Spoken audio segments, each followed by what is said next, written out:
नमस्कार दोस्तों, अगर आपका सपना है एसएससी, रेलवे, एमपीपीएससी, यूपीएससी या बोर्ड एग्जाम में टॉप करना, तो आज का यह वीडियो आपके लिए बहुत ही महत्वपूर्ण है। आज हम पढ़ने वाले हैं तंत्रिका तंत्र, यानी हमें हमारे शरीर का कंट्रोल रूम। बच्चों सोचिए, अगर दिमाग काम करना बंद कर दे तो क्या होगा? ना हम सोच पाएंगे, ना चल पाएंगे और ना ही बोल पाएंगे। आज मैं आपको तंत्रिका तंत्र ऐसा समझाऊंगा कि आपको कोई भी किताब खोलने की ज़रूरत नहीं पड़ेगी। हर एक शब्द का मतलब, हर एक प्रक्रिया और एग्जाम में पूछे जाने वाले इम्पॉर्टेंट पॉइंट्स सब कुछ क्लियर करेंगे। तो वीडियो को पूरा देखना, क्योंकि बीच में मैं इम्पॉर्टेंट क्वेश्चन भी पूछूंगा। तो चलिए शुरू करते हैं तंत्रिका तंत्र। तो दोस्तों, तंत्रिका तंत्र नर्वस सिस्टम जो होता है, ये शरीर का नियंत्रण एवं समन्वय तंत्र होता है। ठीक है बच्चों, शरीर के सभी अंगों की क्रियाओं को नियंत्रित, समन्वित एवं संतुलित रखता है। ठीक है। तंत्रिका बराबर होती है नस। ठीक है बच्चों, शरीर में संदेश ले जाने वाली पतली संरचना होती है। बच्चों, तंत्रिका मतलब हमारे शरीर की नसें जो मोबाइल की वायर की तरह संदेश पहुंचाती हैं।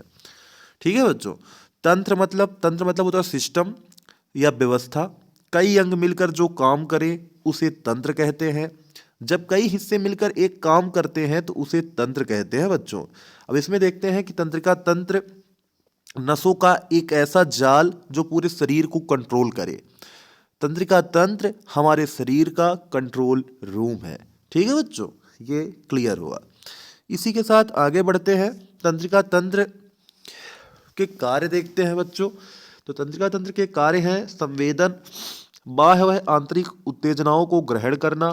संचरण का मतलब होता है संदेश को मस्तिष्क मेरुरज्जु तक पहुंचाना। विश्लेषण का मतलब होता है सूचना का विश्लेषण करना। प्रतिक्रिया का मतलब होता है मांसपेशियों या ग्रंथियों द्वारा प्रतिक्रिया देना। ठीक है बच्चों, इसी के साथ आगे बढ़ते हैं। तंत्रिका तंत्र के मुख्य भाग देखते हैं बच्चों। केंद्रीय तंत्रिका तंत्र, जिसमें आता है मस्तिष्क। पहला पॉइंट आता है केंद्रीय तंत्रिका तंत्र में मस्तिष्क। ठीक है बच्चों, ये मुख्य भाग है। तो मस्तिष्क के बारे में जानते हैं। मस्तिष्क यानी होता है आपका दिमाग। ठीक है, सोचने, समझने, याद रखने का केंद्र। मस्तिष्क हमारे शरीर का सुपर कंप्यूटर होता है बच्चों। ठीक है, मस्तिष्क को देखते हैं, खोपड़ी के अंदर ये सुरक्षित होता है, लगभग 1350 ग्राम का होता है। ठीक है, अब इसके बाद आगे बढ़ते हैं, मस्तिष्क के भाग देखते हैं। मस्तिष्क के 3 भाग होते हैं बच्चों, अग्र मस्तिष्क, मध्य मस्तिष्क और पश्च मस्तिष्क। ठीक है, सबसे बड़ा भाग होता है अग्र मस्तिष्क। सोचने, याद रखने, निर्णय लेने का कार्य यही करता है। चेतना, बुद्धि, स्मृति का केंद्र, इसमें सेरिब्रम प्रमुख रूप से पाया जाता है बच्चों। अग्र मस्तिष्क में परीक्षा में कई बार पूछा है कि सेरिब्रम कहाँ स्थित होता है, तो अग्र मस्तिष्क में स्थित होता है। मध्य मस्तिष्क देखते हैं बच्चों, दृष्टि और श्रवण से संबंधित कार्य मध्य मस्तिष्क में होता है। पश्च मस्तिष्क में सेरिबेलम, अग्र मस्तिष्क में सेरिब्रम और पश्च मस्तिष्क में सेरिबेलम। शरीर का संतुलन सेरिबेलम के द्वारा होता है, जो कि पश्च मस्तिष्क में पाया जाता है। मेडुला ऑब्लोगेंटा, श्वसन हृदय गति नियंत्रण करता है मेडुला ऑब्लोगेंटा। ठीक है बच्चों, इसी के साथ आगे बढ़ते हैं, मेरुरज्जु की ओर चलते हैं बच्चों कि मेरुरज्जु क्या होता है। तो मेरुरज्जु रीढ़ की हड्डी के अंदर की नसों का मोटा तार होता है बच्चों। रीढ़ की हड्डी के अंदर जो स्थित मोटा तार होता है उसे मेरुरज्जु कहते हैं। मेरुरज्जु बिजली की मेन वायर की तरह है, जो ऊपर से नीचे तक संदेश भेजती है। मेरुरज्जु बिजली की मेन वायर की तरह है, जो ऊपर से नीचे तक संदेश भेजती है। ठीक है बच्चों, प्रतिवर्ती क्रिया का केंद्र माना जाता है मेरुरज्जु को। ठीक है, इसके बाद चलते हैं परिधीय तंत्रिका तंत्र। तो परिधीय तंत्रिका तंत्र मस्तिष्क और मेरुरज्जु से निकलने वाली नसें हैं। 12 जोड़ी कपाल तंत्रिकाएं और 31 जोड़ी मेरु तंत्रिकाएं पाई जाती हैं। ठीक है बच्चों, इसी के बाद आगे बढ़ते हैं, स्वायत्त तंत्रिका तंत्र को देखते हैं कि स्वायत्त तंत्रिका तंत्र क्या होता है। अनैच्छिक क्रियाओं को नियंत्रित करता है। इसके 2 भाग होते हैं, सिंपैथेटिक तंत्रिका तंत्र तनाव के समय सक्रिय होता है, हृदय गति बढ़ाता है, रक्तचाप बढ़ाता है। पैरासिम्पैथेटिक तंत्रिका तंत्र बच्चों आराम के समय सक्रिय होता है, हृदय गति को कम करता है। न्यूरॉन तंत्रिका कोशिका देखते हैं। तंत्रिका तंत्र की संरचनात्मक एवं क्रियात्मक इकाई न्यूरॉन होती है बच्चों, ये तो आपको पता ही है। इसके बाद आगे बढ़ते हैं, न्यूरॉन के भाग को देखते हैं।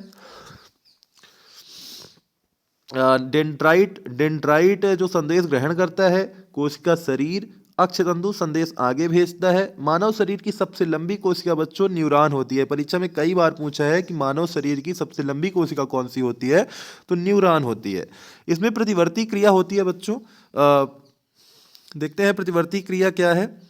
बिना सोचे तुरंत होने वाली क्रिया, अचानक और तीव्र प्रतिक्रिया जो बिना सोचे तुरंत हो जाती है। गर्म तवा छूते ही हाथ हट जाता है, सोचने का टाइम नहीं मिलता, यही प्रतिवर्ती क्रिया है बच्चों।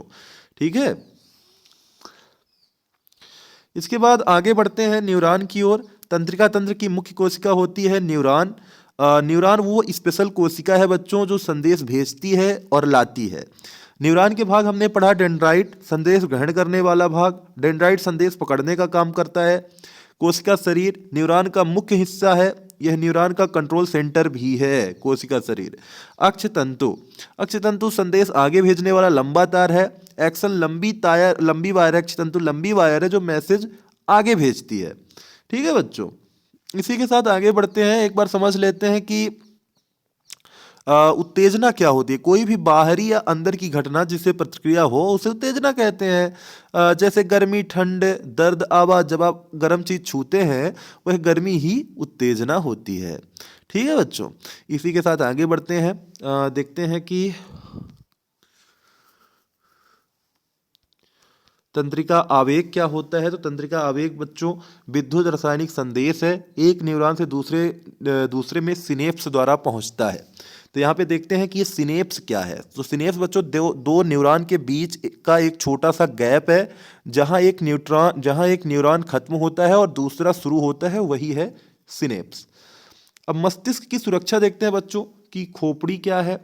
खोपड़ी, मस्तिष्क की सुरक्षा खोपड़ी करती है। फिर 3 झिल्लियां होती हैं जिसे मेनिजेंस द्वारा उपयोग में लाया जाता है। CSF मस्तिष्क की सुरक्षा व पोषण करता है।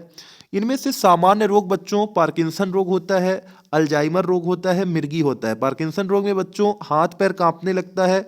अल्जाइमर रोग में स्मृति ह्रास होता है, याददाश्त चली जाती है। मिर्गी में दौरे पड़ते हैं। ठीक है बच्चों, इसमें कुछ पॉइंट हैं कि अग्र मस्तिष्क क्या होता है बच्चों। तो अग्र मस्तिष्क सोचने और समझने वाला भाग होता है। फोर ब्रेन हमें इंसान बनाता है, यही सोचने की ताकत देता है। इसमें एक और शब्द आया था बच्चों, सेरिबेलम क्या होता है। तो सेरिबेलम बच्चों संतुलन बनाए रखता है, अगर यह खराब हो जाए तो हम ठीक से चल नहीं पाएंगे। मेडुला ऑब्लोगेंटा क्या है बच्चों। तो हृदय गति और श्वसन नियंत्रित करता है। यह हमारे शरीर की ऑटोमेटिक मशीन है जो सांस और दिल की धड़कन चलाती है। यहाँ पे एक और आया था बच्चों की सिंपैथेटिक तंत्रिका तंत्र क्या है बच्चों। तो सिंपैथेटिक तंत्रिका तंत्र डर या तनाव में काम करता है। जब आप डरते हैं और दिल तेज धड़कता है, यह सिंपैथेटिक सिस्टम का काम करता है। पैरासिम्पैथेटिक तंत्रिका तंत्र आराम की स्थिति में काम करता है। जब आप सोते हैं या रिलैक्स होते हैं, यह सिस्टम काम करता है। CSF क्या है बच्चों। यहाँ पे एक CSF वर्ड आया था, आपने देखा होगा कि CSF मस्तिष्क को सुरक्षा व पोषण। मस्तिष्क के चारों तरफ का तरल पदार्थ होता है, ये दिमाग को झटकों से बचाने वाला कुशन है। EEG इसमें देखते हैं कि महत्वपूर्ण बिंदु क्या है। तो तंत्रिका तंत्र शरीर का सबसे तेज नियंत्रण तंत्र है। न्यूरॉन विभाजन नहीं करता। 10⁻11 से अधिक न्यूरॉन मस्तिष्क में होते हैं। EEG मस्तिष्क की गतिविधि मापता है। 10 बुद्धि का केंद्र प्रमस्तिष्क होता है। तो EEG क्या है। EEG दिमाग की गतिविधि मापने की मशीन है बच्चों। EEG दिमाग की तरंगे रिकॉर्ड करता है। ठीक है बच्चों, तो बच्चों आज हमने तंत्रिका तंत्र को बिल्कुल आसान भाषा में समझा। मस्तिष्क, मेरुरज्जु, न्यूरॉन, प्रतिवर्ती क्रिया सब क्लियर हो गया होगा। अगर आपको पढ़ाने का यह तरीका पसंद आया हो तो वीडियो को लाइक जरूर करें। कमेंट में लिखें सर नर्वस सिस्टम क्लियर हो गया है। और ऐसे ही एग्जाम ओरिएंटेड वीडियो के लिए चैनल को सब्सक्राइब करें। PDF और एक्स्ट्रा प्रैक्टिस क्वेश्चन का लिंक डिस्क्रिप्शन में और टेलीग्राम पर दिया गया है। याद रखिए, जो आज पढ़ेगा वही कल आगे बढ़ेगा। मिलते हैं अगले इंपॉर्टेंट टॉपिक के साथ। धन्यवाद। जय हिंद।